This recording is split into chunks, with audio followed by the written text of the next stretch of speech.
Dans l'épître de Paul aux Éphésiens, au chapitre 6, et du verset 14 à 15, il est dit « Tenez donc ferme, ayez à vos reins la vérité pour ceinture, revêtez la cuirasse de la justice, mettez, dira l'apôtre, mettez pour chaussure à vos pieds le zèle que donne l'évangile de paix. » Troisième élément ici de l'armure chrétien, se chausser du zèle de l'évangile.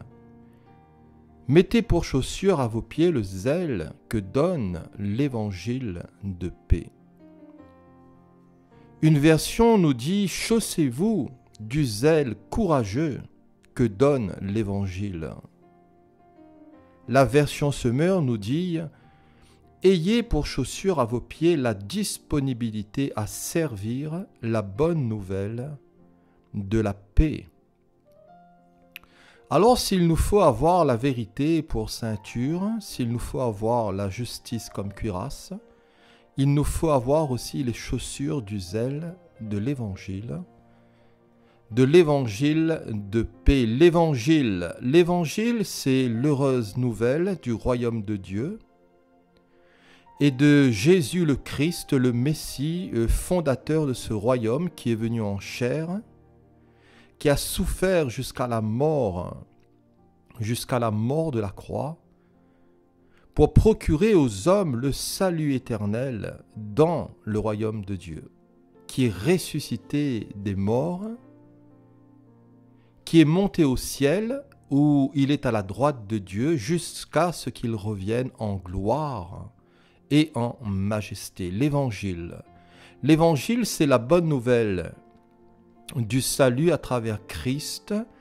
C'est aussi la proclamation de la grâce de Dieu qui a été manifestée et qui est garantie en Christ. L'évangile qui relate aussi le ministère et l'œuvre glorieuse de notre Seigneur Jésus-Christ et toutes les bénédictions messianiques qui doivent être proclamées, toutes les bénédictions messianiques qui doivent être annoncées et reçues, et cela dans le cadre de l'instruction des cœurs concernant ce salut glorieux, concernant la guérison, concernant la sûreté, la sécurité, la délivrance des ennemis, concernant aussi l'espérance de la gloire et la somme des bienfaits et bénédictions que les vrais chrétiens rachetés de toutes les difficultés terrestres vont posséder dans le royaume éternel de Dieu, dans le cadre de leur résurrection et de l'avènement de Christ. Alors les aspects de ce salut sont grands, puisque dans ce salut, nous sommes libérés de la pénalité du péché, nous sommes libérés du pouvoir du péché, de la présence du péché et du plaisir du péché. Alléluia. Alors ayons une marche enracinée dans la foi, ayons une marche enracinée dans le salut, une marche fondée dans le terrain solide de l'Évangile. Alors, question, cher ami, comment êtes-vous chaussé? Vous savez, il existe toutes sortes de chaussures adaptées à toutes sortes d'activités. Dans le cadre de mon travail, je suis obligé de mettre des rangers pour faire face à toutes sortes de terrains contraignants, à des ravines, à des sols glissants.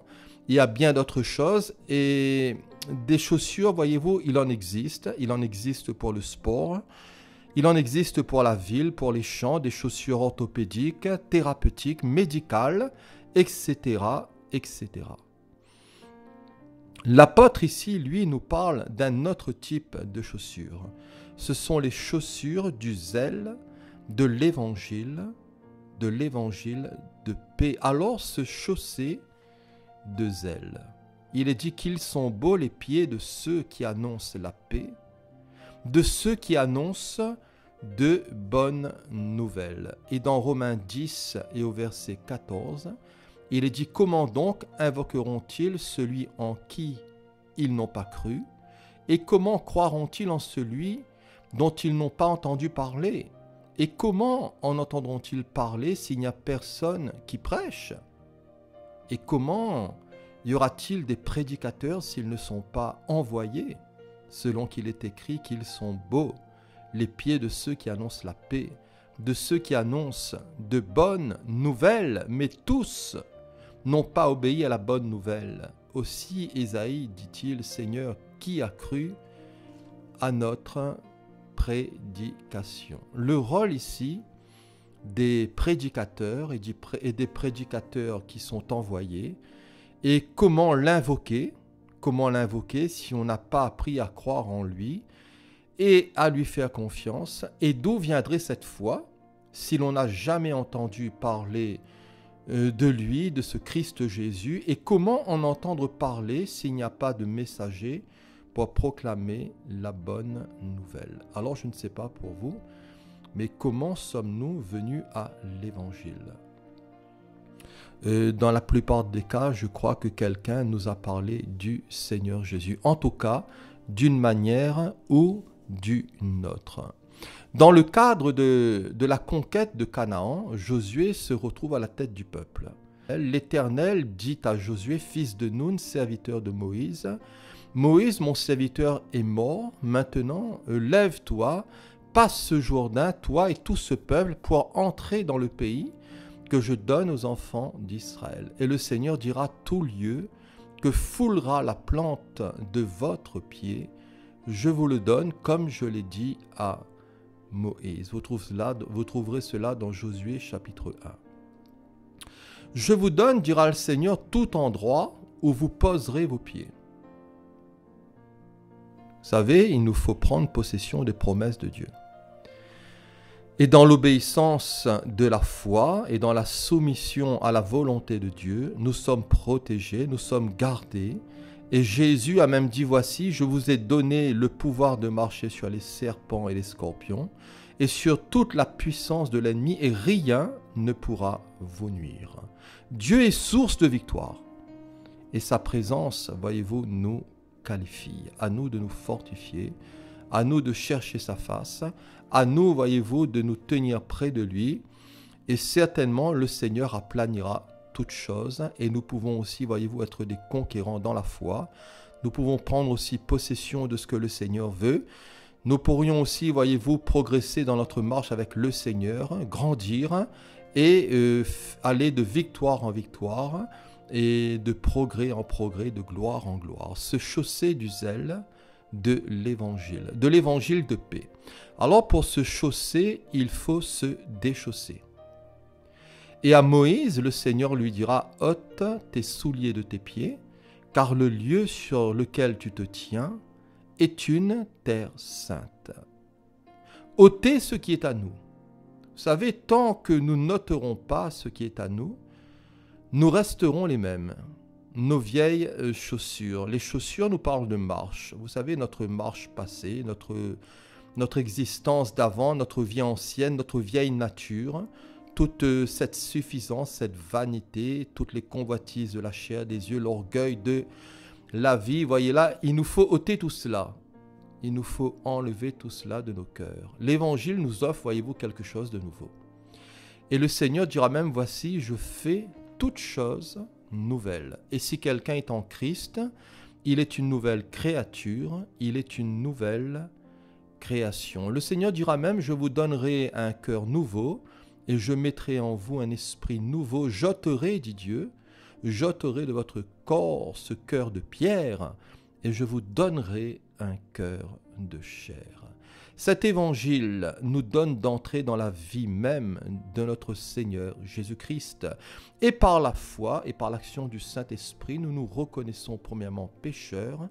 Deuxièmement, nous confessons sincèrement nos péchés au Seigneur. Et troisièmement, nous apprenons à les abandonner. Pourquoi ? Pour suivre le Seigneur Jésus, au travers de qui nous avons reçu un appel glorieux, nous avons reçu une vie nouvelle et nous sommes appelés, voyez-vous, à un réel engagement, faisant demi-tour sur nous-mêmes.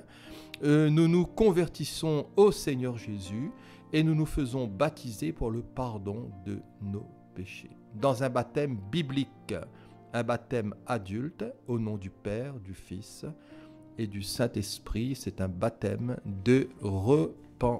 importance.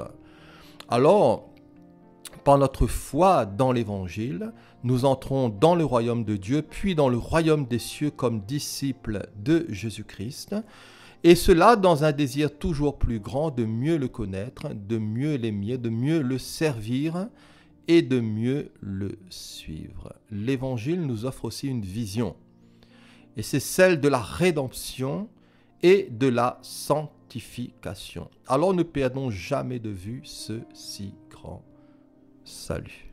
Ne nous endormons pas, veillons.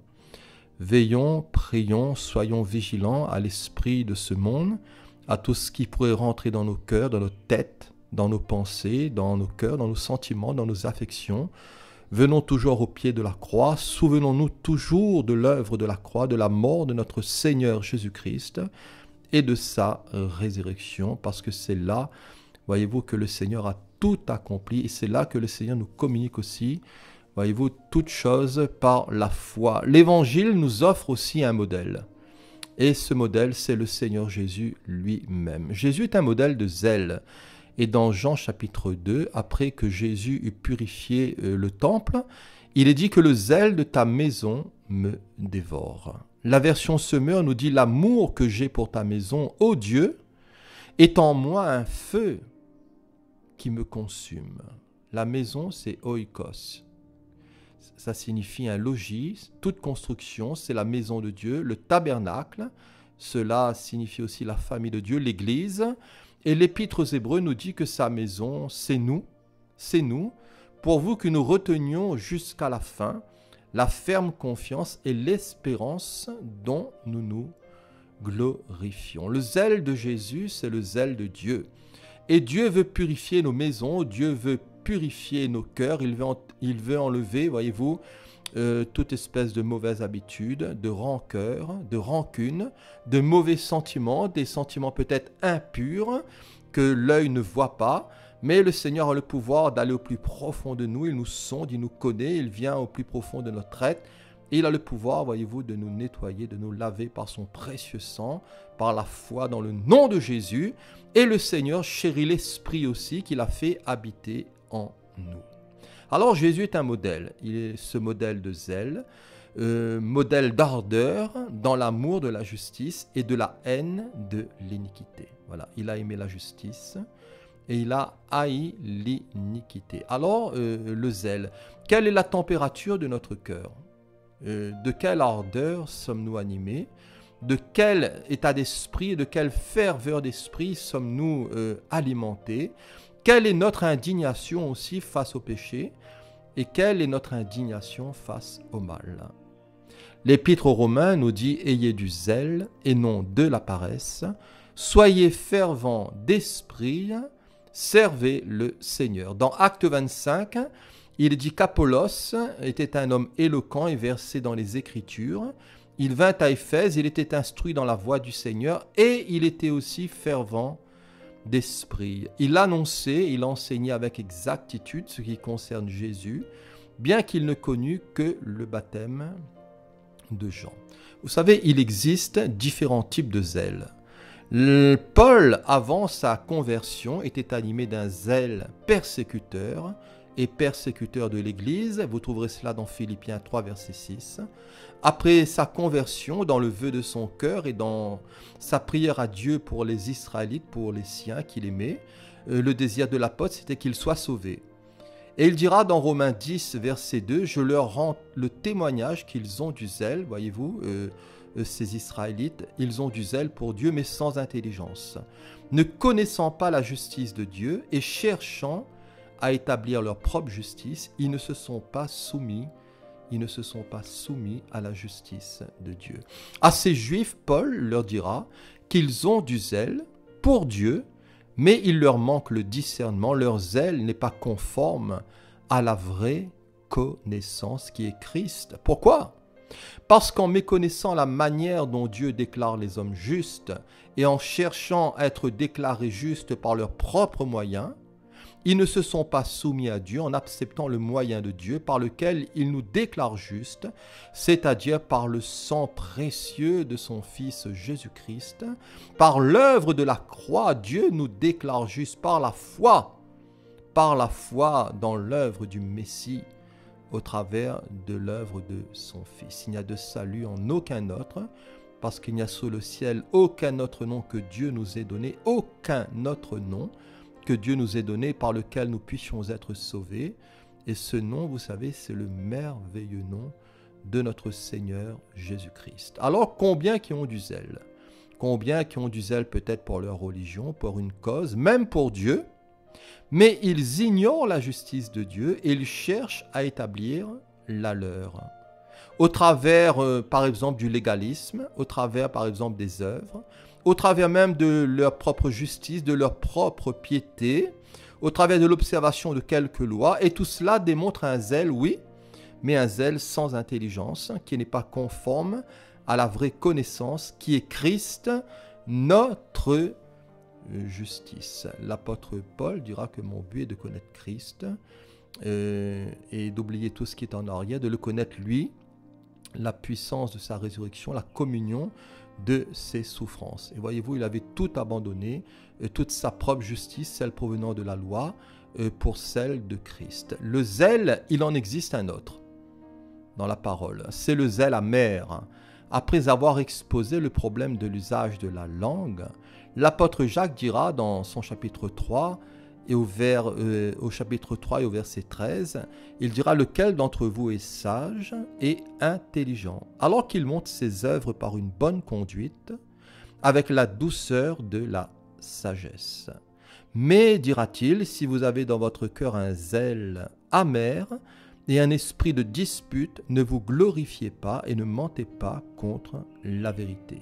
Car cette sagesse n'est point celle qui vient d'en haut, mais elle est terrestre, charnelle, diabolique. Car là, dira-t-il, où il y a un zèle amer et un esprit de dispute, il y a du désordre et toutes sortes de mauvaises actions. La sagesse d'en haut, elle est premièrement pure, ensuite pacifique, modérée, conciliante, pleine de miséricorde et de bons fruits, exempte de duplicité, d'hypocrisie. Le fruit de la justice, dira l'apôtre, est semé dans la paix par ceux qui recherchent la paix.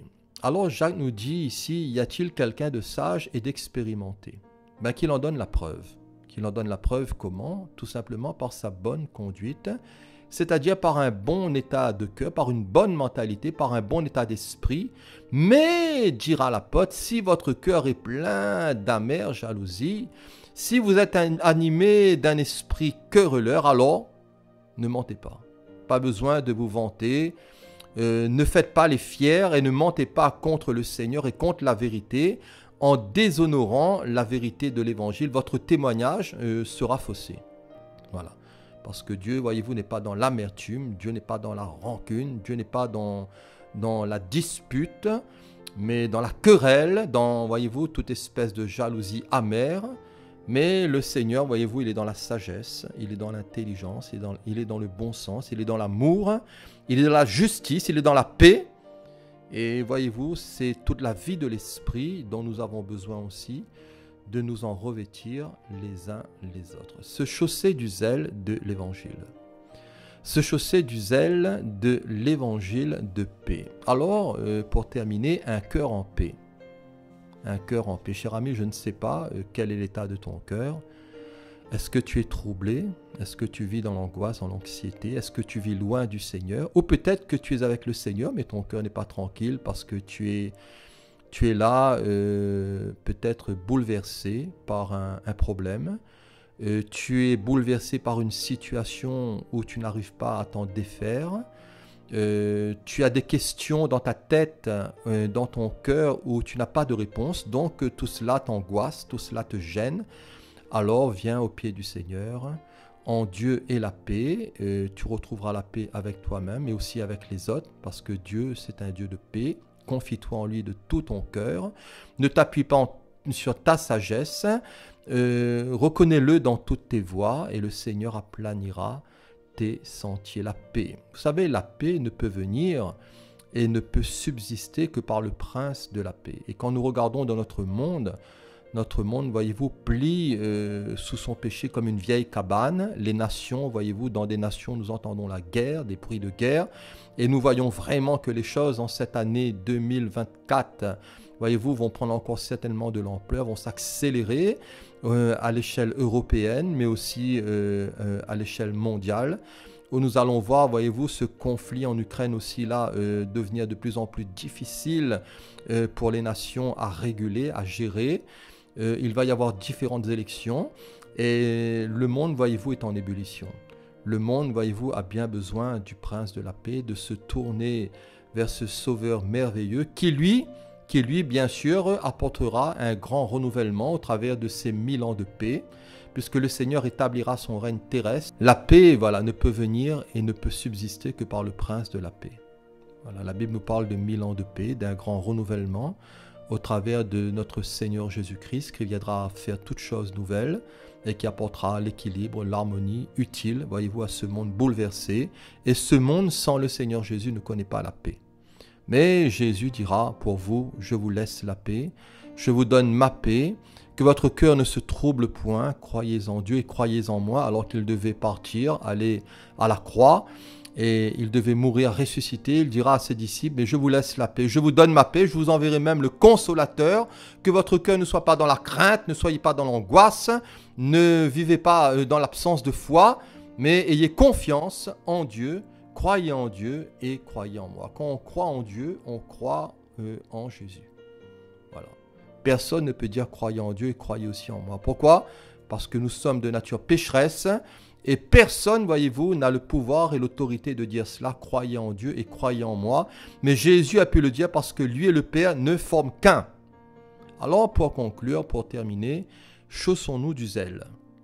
Et chaussons-nous du zèle de l'Évangile et de l'Évangile de paix. Soyons des enfants de paix et annonçons, proclamons fidèlement, voyez-vous, la parole du Seigneur dans les bons jours, mais aussi dans les mauvais jours, quand tout va bien, mais aussi quand tout va mal, dans la facilité peut-être, mais aussi dans l'adversité, que le Seigneur nous aide à nous capler, être ces bons, voyez-vous, soldats de Jésus-Christ, qui ont la vérité pour ceinture, qui ont la justice comme cuirasse et qui ont aussi les chaussures du zèle de l'Évangile et de l'Évangile de paix. Voilà, soyez bénis et merci pour votre écoute. À la prochaine, Dieu voulant. Amen.